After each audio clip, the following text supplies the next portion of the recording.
조금은 답답함이 느껴지지만 그래도 비트코인의 흐름은 여전히 순조롭습니다.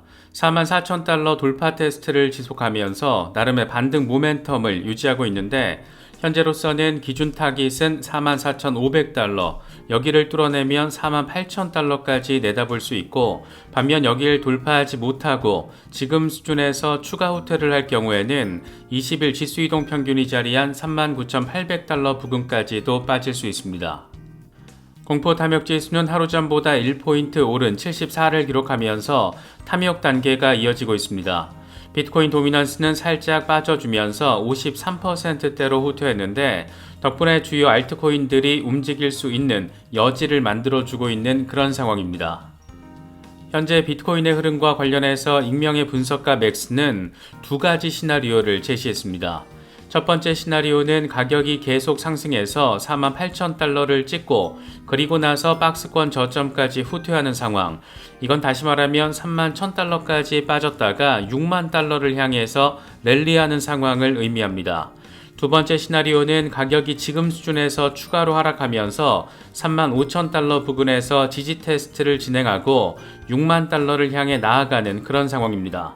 마지막에 덧붙인 멘트가 재미있는데 어떤 시나리오가 전개되든 전반적인 아이디어는 낙관적이고 모든 하락은 매수 기회다, 이렇게 덧붙였습니다. 또 다른 분석가 젤레의 경우에도 비트코인이 지금 수준에서 3만 달러로 후퇴할 수 있고 5만 5천 달러로 바로 나아갈 수도 있다. 나는 사실 어떻게 될지는 모르겠고 별로 관심도 없다. 비트코인 가격 하락은 더 많이 베팅할 수 있는 기회이기 때문이다. 이렇게 말하면서 스트롱 핸드다운 면모를 과시했습니다. 분석가 크립토 타이탄은 비트코인은 48,700달러로 프로그래밍 돼 있다. 몇 달 전 공유했던 강세 사이퍼 패턴이 지금 실현되고 있기 때문인데 1차 목표 36,000달러, 2차 목표 48,700달러, 3차 목표 69,200달러. 두 번째 목표가 달성된 뒤에 조정이 발생할 수 있지만 전반적으로는 양호하다. 이렇게 분석했습니다.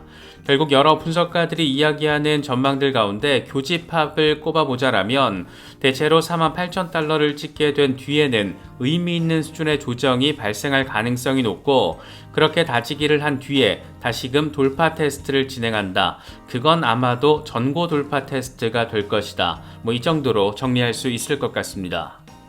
분석가 요다의 경우에는 비트코인은 아마도 지금 구간에서 박스권을 형성하고 통합을 시작할 것이다.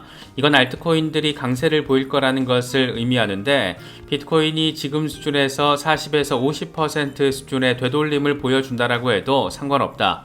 어차피 이게 저점 역할을 하면서 이후에 강세가 지속될 것이기 때문이다. 이렇게 설명하며 비트코인의 조정 가능성과 알트 시즌의 오픈 가능성을 함께 언급했습니다. 암호화폐 분석가 마이클 반데포페도 비슷한 취지의 멘트를 날려줬습니다. 비트코인은 48,000달러에서 51,000달러 영역에서 계속 상승할 가능성이 높지만 저항선에 부딪힐 것이다. 이건 상승 모멘텀이 상대적으로 왜곡되고 극대화돼서 알트코인들이 상승세를 이어갈 수 있다는 것을 의미한다. 이렇게 말하면서 알트 시즌에 대한 기대감을 내비쳤습니다. 이건 알트 시즌이 어떤 양상으로 이루어지는지 통상적인 흐름을 보여주는 이미지입니다.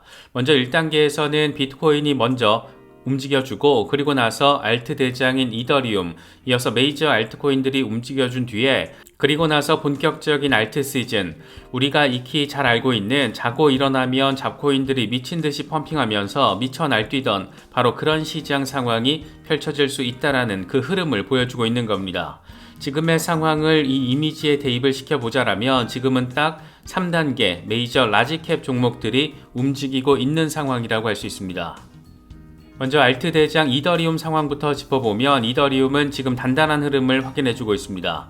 2,350달러 지지 테스트를 진행하면서 순항하고 있는데 2,200달러를 지지선 삼아서 3,400달러까지 나아갈 수 있을지가 최대 관전 포인트입니다. 현재 20일 지수이동 평균이 2,140달러 부근이어서 여기가 깨질 경우에는 1,900달러까지 조정이 벌어질 수도 있습니다.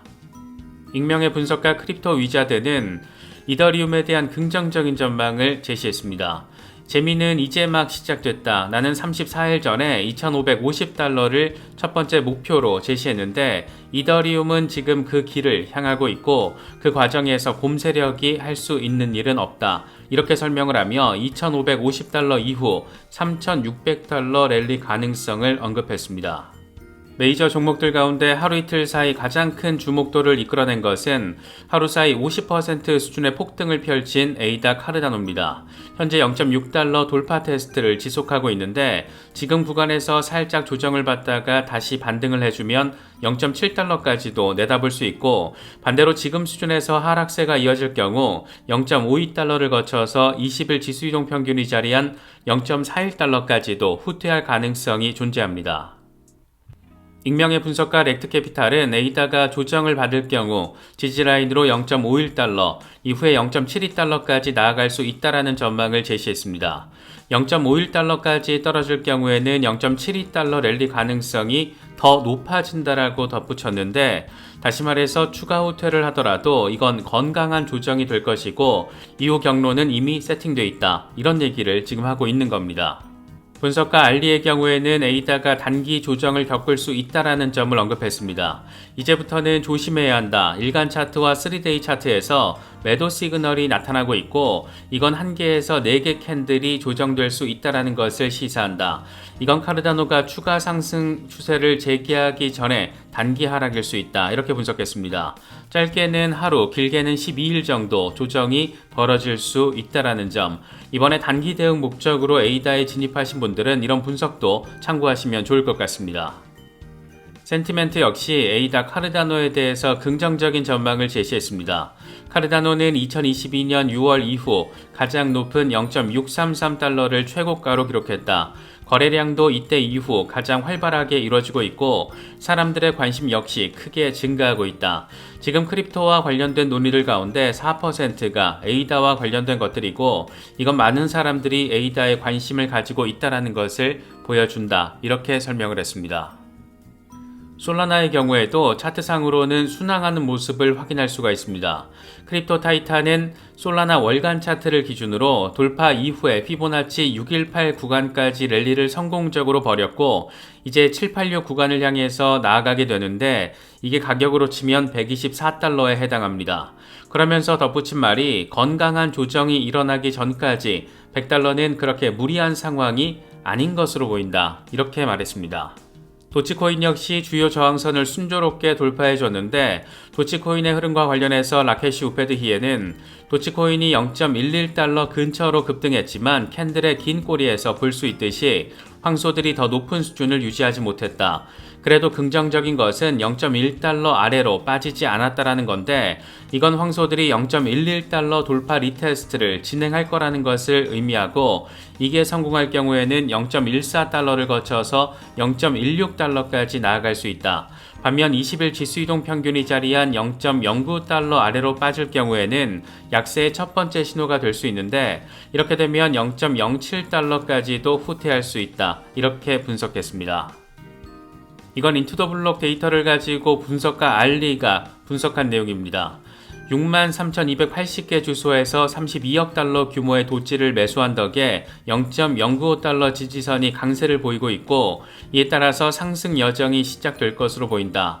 이 지지라인이 견고하게 유지될 경우 도치코인은 0.14달러를 목표로 할 수 있다. 앞선 라케시 우페드히에와 거의 똑같은 얘기를 하고 있습니다. 이건 렉트캐피탈이 분석한 폴카단 월간 차트인데 보시는 것처럼 11월에 상단 저항이 순조롭게 이루어졌고 돌파 이후 이미 52% 수준의 랠리를 벌인 상황. 다시 말해서 새로운 매크로 상승 추세에 진입한 뒤에 첫 번째 주요 저항 라인을 이미 돌파한 상황입니다. 상황에 따라서 단기적으로 9.5달러 수준까지도 기대해 볼 수 있는 그런 모습입니다. 마지막으로 우리의 리플 XRP 역시 나름의 랠리를 선보여주면서 0.66달러까지 나아가준 상태입니다. 0.67달러 저항만 잘 뚫어주면 단기적으로 0.74달러까지 기대해 볼 수 있고 하락할 경우에는 50일 단순이동 평균이 자리한 0.61달러를 생각해 볼 수 있습니다. XRP 맥시멀리스트 다크 디펜더는 XRP가 첫 번째 목표였던 0.6649달러에 도달하면서 기대에 부응했다. 지난주 대부분의 사람들은 폭락을 기다렸지만 분위기는 정반대로 흘러갔다. 우리는 금융 시스템의 전환이 목전이라는 것을 잘 알고 있다. 어떤 사람들은 XRP 1달러가 불가능하다라고 말하는데 이건 우스운 이야기다. 초기 이정표 0.6649달러를 제시했을 때 나는 조롱을 당하기도 했는데 일간 차트를 기준으로 이 위에서 종가 마감을 하면 이제 새로운 지지선이 될 것이다. 이렇게 설명을 했습니다. 그러면서 저항 라인과 지지 라인을 함께 제시했는데 첫 번째 저항 라인은 0.7544달러, 이후에 0.8369달러, 0.8888달러, 1.0507달러, 지지 라인으로는 0.6649달러, 0.6044달러, 이후에 0.5286달러 이렇게 분석을 했습니다.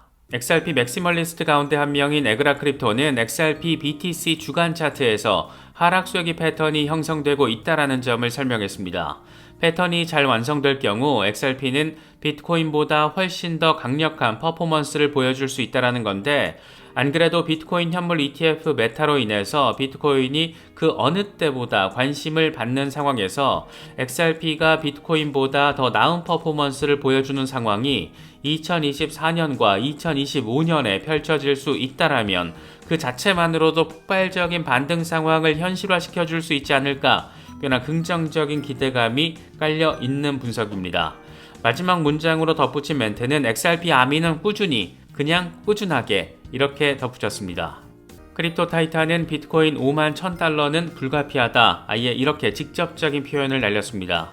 이 양반은 월간 차트를 공유하면서 월간 캔들이 42,000달러 위에서 마감을 하면 비트코인은 다음 목표인 5만 1000달러에 도달할 것이다. 반면 가격이 42,000달러 아래에서 월간 종가를 형성하면 3만 달러에서 4만 달러 사이로 빠질 수가 있는데 이때 두 번째 매수 기회를 잡을 수 있을 것이다 라고 설명했습니다. 오르면 수익이 나서 좋고 빠지면 물량을 늘릴 수 있어서 좋고 그래서 누이도 좋고 매부도 좋고 이래도 좋고 저래도 좋고 뭐 이런 얘기를 지금 하고 있는 겁니다. 단기적으로 비트코인이 저항을 겪고 있는 것은 단기 차익 실현 매물이 한몫을 하고 있다라고도 바라볼 수가 있습니다. 반면 장기 투자자들의 경우에는 꽤나 강력한 홀딩 포지션을 유지하고 있다라는 것을 데이터로도 확인할 수가 있습니다. 글래스노드 데이터를 보면 비트코인 전체 공급량의 3분의 1이 5년 전 이후 아무런 움직임이 없는 것으로 나타났는데 특히 155일 이상 장기 보유자들 사이에서 1년 이상 움직임이 없는 비트코인 공급량이 최근 급격히 증가한 것으로 나타났습니다. 이게 재밌는 것은 매수 발생 시점이 1년 전이고 이후 휴면 상태를 유지하면서 지금은 장기 홀더 그룹에 포함이 됐다는 겁니다. 이 같은 상황이 더 재미있게 느껴지는 것은 올해 들어서만 비트코인이 260% 넘게 올랐기 때문인데 다시 말해서 1년 전 비트코인이 바닥을 찍었을 때 비트코인을 매수한 사람들이 올해 내내 홀딩을 지속하면서 장기 홀더 그룹에 들어가게 됐다는 겁니다. 중간중간 부분 익절을 하는 것도 괜찮은 전략으로 바라볼 수는 있는데 결과적으로 보면 최종 승자는 역시나 장기 투자자인가 그런 생각이 들기도 합니다. 비트코인 장기 홀더들의 포지션 강화에 가장 큰 영향을 미치고 있는 것은 단연 비트코인 현물 ETF 이슈입니다. 최근 로이터가 SEC와 ETF 신청 기관들이 미팅을 통해서 세부 사항을 논의하고 있고 이 과정에 SEC 위원장실 직원들까지 함께 참여하고 있어서 승인이 임박했다. 이렇게 직접적인 표현을 하기도 했는데 이번에는 SEC와 피델리티가 현물 ETF와 관련한 논의를 진행한 것으로 알려졌습니다. 여기에 바네크도 5번째 수정안을 제출하면서 진짜 한 달 안에 뭔가 벌어지려나 싶은 그런 기대감을 더 키우는 것 같습니다.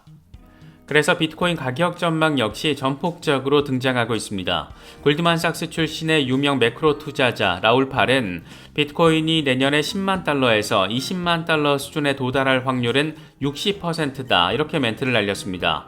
원화로 따지면 1억 3천만 원에서 2억 6천만 원까지 다다를 수도 있는 그런 확률이 50%가 넘는다라고 지금 이야기를 하고 있는 건데, 물론 이 양반도 말이 왔다 갔다 할 때도 있고 비트코인 팔아서 이더리움 사라고 했다가 이더리움보다 솔라나가 더 낫다라고 했다가 뭐 그렇긴 한데, 그래도 기관 투자자들이 매수 타이밍을 잡을 때 이 사람의 의견을 참고한다라는 말도 있는 만큼 그냥 잡단 수준의 멘트로 치부하기도 어렵다, 뭐 이런 점도 참고하시면 좋을 것 같습니다. 업홀드의 리서치 책임자 마킨 히스보크 역시 비슷한 숫자를 제시했습니다. 이 양반은 비트코인이 2018년 시장 바닥에서부터 400% 상승을 했고 2020년의 경우에는 1700% 상승했다.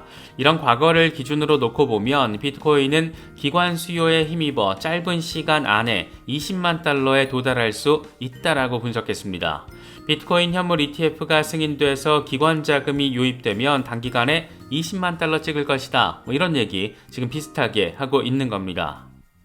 물론 정반대 방향성에 대한 이야기들도 체크할 수가 있는데, 이건 아크인베스트 출신의 애널리스트 크리스 버니스크가 제시한 의견입니다.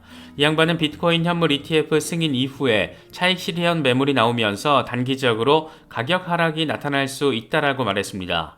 ETF가 승인되지 않을 경우에 매도세가 등장할 것이고, 승인되는 경우에도 전통 금융 대기업의 매수세가 붙을 때까지 어느 정도 시간이 걸릴 것이다. 2019년처럼 비트코인이 사상 최고치를 경신할 것 같은 분위기를 만든 뒤에 급락을 해서 내년 1분기에는 저점에 도달할 수도 있다. 이렇게 설명을 했습니다. 가격 급등 이후에 막연한 추가 급등에 대한 기대감만 가지고 멍 때리고 있다가는 큰 코 다칠 수도 있다라는 점 함께 챙기시면 더 좋을 것 같습니다.